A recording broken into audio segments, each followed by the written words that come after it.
Hello everyone, welcome to a quick video about my plans for League 6, but also what I believe to be a good Zone Relic pack guide if you're just a casual player or someone who can only play for a couple of weeks.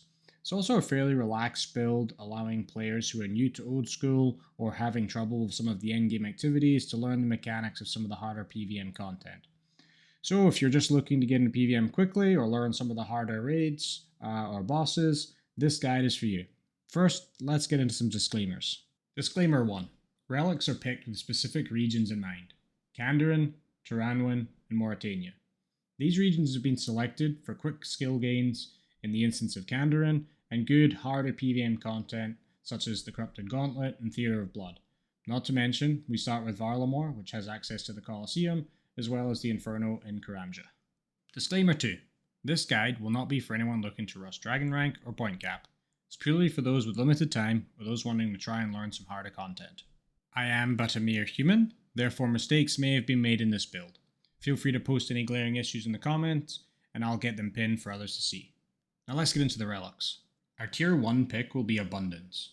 The main reason is so we can kill Slayer monsters 10 levels earlier. Being able to kill Thermi at 83 Slayer instead of 93 Slayer is huge, and we need Echo Thermi for the Quadrant and the Devil's Element. We have another pick later on for AFKing, so it's not a massive deal that we don't have a Gathering Relic, as we'll be trying to accomplish tasks that are combat related after following someone else's day 1 starting guide. I recommend Double Shine or Foe. We'll be picking Reloaded later, so we can always come back for a Gathering Relic if needed. Abundance will also give us some starting gold, so we don't have to figure that out for runes, etc., as our primary damage type early will be magic. Our tier 2 relic is Woodsman. There are 2 reasons for this. 1, it allows us to get 200 mil fletching experience incredibly quickly, effectively at 0 time. This will help us unlock new relics even quicker, as those tasks give a lot of points. The second reason is for the Hunter Rumors. There's likely some quick, easy tasks centered around Hunter Rumors, and the rewards from doing so can give us logs, herbs, and blessed bone shards for training our prayer. Woodsman also gives us tree and herb seeds, which we'll want to start planting as soon as possible in case we need potions. The tier 3 pick will be Evil Eye. Because we'll be picking Mauritania, Evil Eye allows us to get to all the bosses we want to kill the quickest, such as Barrows, Nightmare, and Araxor. It's just the best pick for us, and if you're really new to some of these bosses, it'll get you back into that fight much quicker if you happen to die. Our tier 4 pick is Transmutation. This is our Skip the Gathering relic. There's bound to be a lot of tasks for planting certain herbs or trees, fletching certain types of logs, crafting certain jewelry. This will make it so we don't have to spend time gathering all of those items, whilst we get points to unlock new zones and relics. Also, it allows us to transmute runes, just in case we ever run out. This is by far the best relic of tier 4 for pretty much anybody, unless you're going for max points, which we're certainly not. Tier 5 is going to be Larcenist. Since we have Mauritania, Taranwin, and Kandarin, realistically the 3 best thieving zones, this is a must pick for us. We can get excellent thieving experience and loot from all 3 zones. Clues from Kandarin, crystal shards from elves for smithing and crafting experience, and blood shards from vampires in Mauritania. This is also our AFK relic. Anytime we need to step away for a few minutes, we just click an NPC and we're good to go. Whilst everyone else is punching trees or mining rocks, we'll be stealing from the good people of Gillinor. Tier 6, an easy choice, Culling Spree. Our goal is to get this relic as soon as possible. Once we do, Slayer comes online. Hard. We get the ability to have the effects of a Slayer helmet without needing to wear one. We get double the chance of superiors for potential imbued heart, and we can pick our Slayer tasks all the way to 83 Slayer. Whatever we gotta do, we're going to do to get to this relic fast. Tier 7. This is the tier that I'm calling the problem solver. We're taking Reloaded. However, it's dealer's choice. Whatever problem you have, you can solve with this relic. If it's Gathering, pick a tier 1 relic. If it's Agility or Herblore, pick one of the tier 2s. If it's Prayer, take Soul Harvest. It's a free choice for each player to solve a pain point specific to them. Tier 8. We get a friend. Pick Minion. Whilst the other 2 relics are good, remember our goal: to complete and learn new content. We don't want to get invested in some crazy tech by utilizing the flask, nor do we want to skip any enrage phases for any bosses. We want to understand them, learn them, and overcome them. Minion allows the phases to continue, progressing whilst our little guy keeps doing chip damage in case we get into a panic, miss a prayer flick, and have to spam eat. Using all the clues we stacked up from Thieving and Kandarin should be no problem feeding this guy 5 Zamorak items to increase his DPS. Here's an overview of a packed build I personally think caters to what we're trying to achieve. It's heavy on the life regen, whilst also focusing on recoiling damage with thorns. And then, when we don't need to regen, we can swap to a one-handed weapon, like the Blade of Saildor, and get the effects of Blind Bag, whilst keeping thorns up. We get the best of both worlds. If it's a hard boss, stick to magic. If we're just looking to crush enemies quickly, use the one-handed weapon.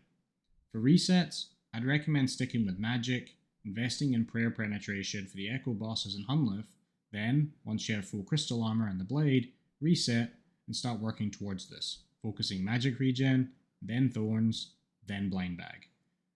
I think personally, this build can be a lot of fun. At no point will we struggle with health regeneration, and at all times we'll have thorns, which I think will go hard once we get the Ring of Suffering and the Echo Boots, and then if we're just looking for additional fun and we're starting to collect the two-handed weapons, we can always proc into blind bag. I've also included a couple of loadouts for us to take a look at. You can see we're heavily using the crystal armor as well as the crystal blessing. We've used the quadrant and the devil's element from Kandarin and Thermi, as well as some echo boots and a ring of suffering. And based on our loadout, our max hit's about an 86, so we'll be regenning about 60% of that, give or take 50-ish hit points every time we get that. Our expected hit's about a 31, and our monster of Jad is about 16.1 seconds. However, something you need to realize is that this DPS calculator is not taking into account any recoil. So, if we swap the Devil's Element and put in something like a DFS or a Crystal Shield, we're going to be repelling most of Jad's attacks, and I think you could probably do it with prayer turned off to make sure you get hit, and that time to kill is going to be reduced massively. Loadout 2, however, uses the Blade of Saildor and a DFS. You can see here a max hit of 358, utilizing 5 two-handed weapons. Pretty much endgame ones, Barrel Chest, Scythe, Noxious Halley, things like that. Dark's Great Axe.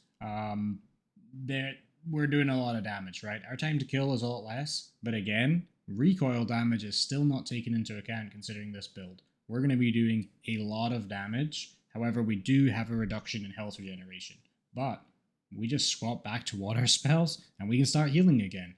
It's literally a single switch. I will add that if you haven't used all of your packed resets yet, there are some really fun magic and other builds out there that once you've sort of got the hang of the content and you've learned, I would recommend trying some of those out. The Prayer Air build looks incredible. Foe's got a really cool Noxious Halberd build that looks cool. So if you feel confident to try some other builds and maybe there's more risk that you'll die, but they're going to be more fun, I would definitely try those out after you've had a crack at this one. And just to recap, Kandarin, Turanwin, and Mauritania are our regions of choice. You can probably do these in any order of your choosing.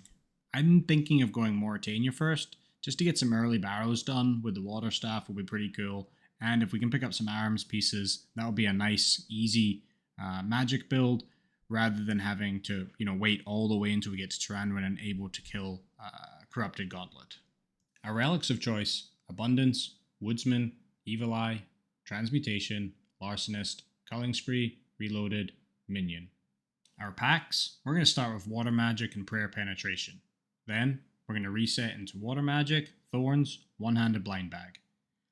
A lot of people have been saying that Water Magic at the start is a bit of a bait because you're going to have a tough time at Amoxhliadol and the Moons.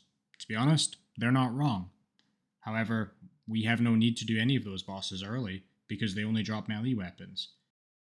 If you wanted to take that route and start melee and reset into magic later, you absolutely could. The build is not defined by our starting combat style. You may just use one of your resets that could be useful later on. For me personally, I feel like there's a lot of bosses and monsters in Mauritania, Turanwin, Karandarin that I'll be able to just nuke out with magic fairly easily, and I'll probably just skip Amoxyadal and the Moon's bosses for a while. We'll be able to do an early Fire Cape, that'll get us some more pack points, and then once we start to get some gear, even if we get some Arams, like a 5-minute Amoxyadal kill to get 1 pack point is really not the biggest problem we have. We're not going to be grinding it for days on end. And there you have it. A simple, easy build for people just looking to play the game, progress quickly, and try new content. I hope you enjoyed this. As I said at the start, I may have missed things or things could be incorrect. Feel free to correct me in the comments and I'll definitely pin those so other people can see them. I also have this, weird little series I'm planning on running, more cinematic rather than gameplay focused. Tharlor the Barbarian. Feel free to look that up. That'll be episodes be dropping once Leagues actually starts. I'm really excited about that. We'll have some feedback on it. But other than that, I hope everybody enjoys Leagues, and I'll see you in the game. Peace. Bye.